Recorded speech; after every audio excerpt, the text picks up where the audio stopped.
tuguhaye ikaze ukurikiye Big Man Empire. N'uwa mwanya twabashyiriye tuzatubahereza ibiganiro bya Showbiz Today. Uyu ni Rewind uje kukugezaho iki kiganiro ahangaha kuri Big Man Empire. Kora subscribe, like, share, comment ubundi tujye tubana mu biganiro byacu bya buri munsi gatanu kuri gatanu. Uyu munsi muri Showbiz Today tuzanye ingingo zimeze ziterero. Abantu tubana gatanu kuri gatanu. Murabizi yuko twari turi mu bintu bijyanye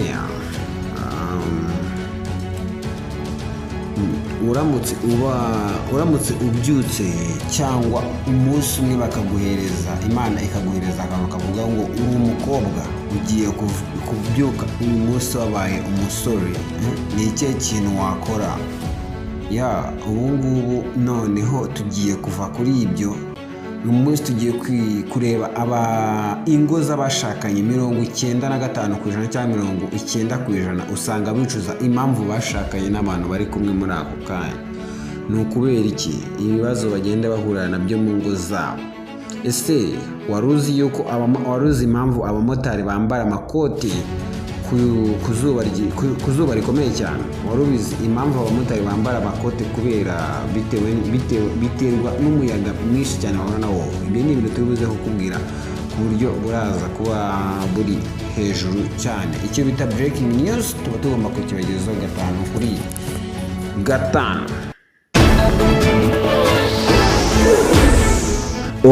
Tayari ubu tukaba tuje ku breakinga buri kimwe ahangaha kuri Big Man Empire. Ngewe uri kukugezaho iki kiganiro ni Rewind ahangaha. Ngo ugiye kumenya buri kimwe. Ese mu rugo ibaze nawe ari nkawe ugasanga uwo mwashakanye, umugabo mwashakanye, ariko ni ibintu ndi kwibariza, ntabwo byambayeho kuko sindashaka.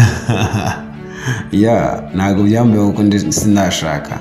Ugasanga umugabo mwashakanye mwageze mu rugo agukunda byanyabyo, ariko tayari atangiye kugenda gufata nk'umukozi we. Urateka yicaye, uroza ibyombo yicaye, ari muri filime, uhetse umwana, uratetse uri gukoropa ndetse ufite n'imyenda yo kumesa, yicaye hariya. Ese ubwo byakabaye ari byo cyangwa ari yagufashe nk'umukozi wiwe mu rugo?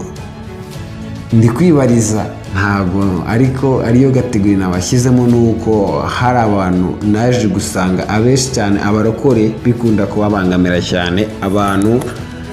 Umugabo witwa ko ari umusore wese, urabizi ko abasore nabo baba bakunda kwihagararaho cyane. Uwo niba uzi ko utereta umukobwa w'umwadeperi, ujya umenya ko ugomba kuzajya ubyuka woza ibyombo cyangwa ukabyuka umesa. Ikintu bita kubyuka umesa, unakoropa mu nzu. Icyo kintu cyo ugomba kucyitegura. Ibaze nawe wabyutse umesa, umugore araryamye. Icyo kintu ejo bundi nabuze nkijyaho n'impaka abantu batari bakeya. Iyo umugore barambwiraga ngo iyo umugore abyutse mu gitondo agasanga nawe wabyutse nk'umugabo, cyangwa agasanga mwese umwe afashe umwana undi ari gukoropa, ugasanga umwe ari gukoropa undi aratetse, ibyo bintu ngo bituma umugore akubaha kurusha uko yakubahaga ukunda ibisanzwe. ndamubwira ati reka ntabwo bishoboka umugore ahita agusuzugura, ahubwo biragirana bucya no mu gitondo akubwira ati jya guteka icyayi muze.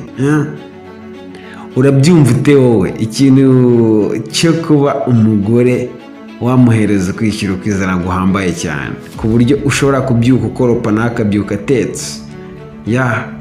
Ese abagore bo mu Rwanda cyangwa ab'Abanyafurika cyangwa abagabo baho bakwemera gusuzugurwa kuri urwo rwego? Ese umugore yakunda ugenda gutyo uteka ubyuka woza ibyombo? Ibaze nka Rewind, wallahi ntabwo byavamo kabisa. Biba bisekeje cyane kubona umugabo yabyutse ari kumesa imyenda y'umwana. Ibaze imyenda y'umwana, madamu yicaye, ngo ni ubuse nabyita ngo iki? Ni uguhuza k'umugore n'umugabo. Ariko aho ngo haba harimo umwe uri umwe uri kubirenganiramo. Gusa ikintu twagiyeho impaka ntabwo ari icyo kubirenganiramo, ahubwo umugore, abanyafurika cyangwa umunyarwanda muri rusange, ntabwo iyo abonye ko ukoze ibyo bintu we ahita abifata ukundi kuntu. Abantu turi buze kumvikana cyangwa kugendanirana ko muze kumbwira abantu turi buze kuba twagendana, komese zanyu ndazishaka.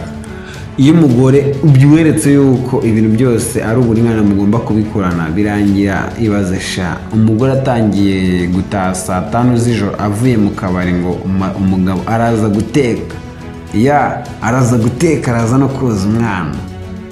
Mumbwire nawe, ubwo arumva ibyo bintu hari ahantu biba byabihuriye no kuvuga ngo ngewe natetse nageze. Ese umugabo wo mu Rwanda cyangwa w'umunyafurika, buriya abantu b'i Burayi baradusize, ibyo tujye tubyemera. Baba bafite amasaha yo kuba buri wese amasaha yo kuza gukoreraho ibintu bye, ariko umunyafurika niba utamwubashye aho wakoze ikosa uw'umugore.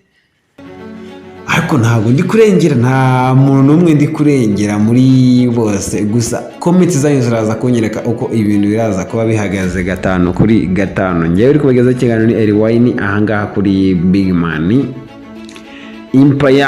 Kora subscribe ubundi show tujye tuzikora neza cyane, tuziguhe ukore icyo bita uburyohe. Yes. Ese waruzi impamvu abamotari bambara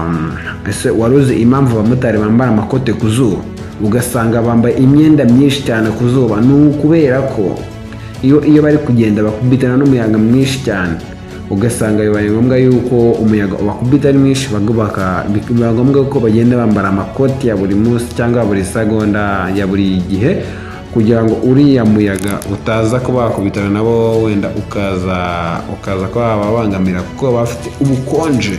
Niyo baba bari ku zuba rya danje usanga ubukonje bamereye nabi cyane. Abo ni abamotari.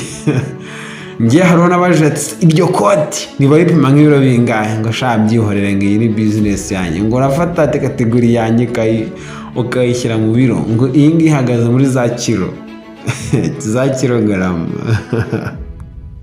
Ese nshaka kubabwira, nshaka umukobwa uri serious kandi umukobwa ufite ijwi riturika rimeze neza cyane.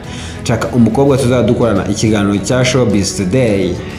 Ninde narahabaye umukobwa wiyaminiye kuba yarize icyo bita itangazamakuru. Murabimva yuko nanjye mba ndi hejuru cyane. Ese wari ubizi ko 60% by'ubukwe bamwe mu gihugu cy'u Rwanda cyangwa by'ubukwe abantu baba bagiye gukora 60%? Bamwe abakobwa bakora ubwo bukwe bafite ubwoba.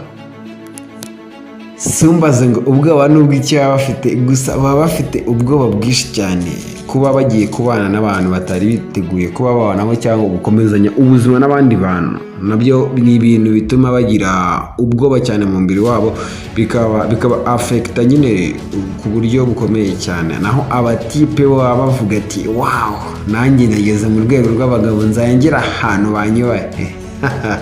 Abatipe nabo ikintu bakundira, bakunda ifoto kweli, ariko ntari bito, mujye muryoha abasore banyu. Tayari ikiganiro cyacu nahangaha tugisoreje. Ushaka kuduha inyunganizi cyangwa igitekerezo ku biganiro byacu twasohoye, WhatsApp yacu ni 0783933627, and then tayari ibintu bikaba byagenze neza cyane 5-5. Nge nari Elwine kuri Big Man Empire. Ciao, God bless you, ndabakunda cyane. Igihe kibabere cyiza cyangwa ibihe byose mujye muhora mugubwa neza cyane. See you na hejo abantu mwese twabanye guhera gitangiye paka kirangiye. See you, God bless you.